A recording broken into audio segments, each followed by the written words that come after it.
எல்லாருக்கும் வணக்கம். ரொம்ப ஒரு நெகிழ்ச்சியான தருணம்.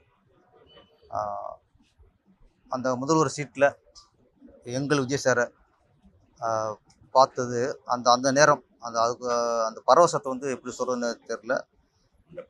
ஆமாம், அது சினிமையை தொடர்ந்து தமிழகம் வந்து கலைத்துறையை சார்ந்தவர்கள் தான் இந்த கோட்டையில் இருந்திருக்காங்க. புரட்சித் தலைவர் எம்ஜிஆராக இருக்கட்டும், அதுக்கப்புறம் புரட்சித் தலைவர் அம்மாவாக இருக்கட்டும், கலைஞர் அவர்களாக இருக்கட்டும், பேரறிஞர் அண்ணாவாக இருக்கட்டும், எல்லோரும் கலைத்துறைந்து தான் வந்திருக்காங்க.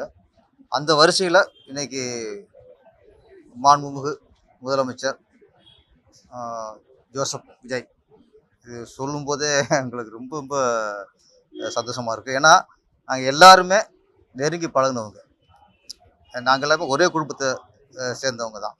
அப்போ எங்கள் குடும்பத்திலேருந்து எங்கள் ஃபேமிலியிலேருந்து ஒருத்தர் வந்து முதலமைச்சர் ஆன அந்த சந்தோஷம்தான் எங்களுக்கு நிறைஞ்சிருக்கு. நாங்கள் வந்து இன்றைக்கி முழு மனசோட தமிழ்நாடு திரைப்பட இயக்குனர் சங்கம் சார்பாக முழு மனசு எல்லோரும் வந்து வாழ்த்து வந்தோம். எங்கள் தலைவர் செல்வமணி சார் வெளிநாடு இருக்கிறதுனால அவர் இன்றைக்கி நேரம் வர முடியல. அவர் வர ஒரு வாரம் ஆகும். ரொம்ப லேட்டாயிருமே, வாழ்த்துறது வந்து ரொம்ப தாமதிக்கக்கூடாதுங்கிறதுக்காக தான் நாங்கள் இன்றைக்கி வந்து வாழ்த்தினோம். அவர் வந்து எங்களை கேட்டது நாங்கள் என்ன வேணாலும் செய்கிறேன்னாரு.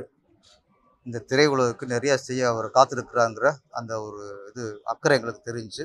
அதே நேரத்தில் எந்த கோரிக்கையும் நாங்கள் வைக்கல.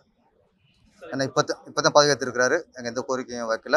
ஆனால் கோரிக்கை நிறைய இருக்குது, அது இப்போதைக்கு வேணாம். அவருக்கு டைம் கொடுக்கணும். இப்போ தான் ஆட்சியில் வந்து சீட்டில் உட்காந்துருக்காரு, அவர் வந்து ஒரு டைம் கொடுக்கணும், கொஞ்சம் செயல்படட்டும். அதுக்கப்புறம் தான் நம்ம வந்து கோரிக்கைலாம் வைப்போம்.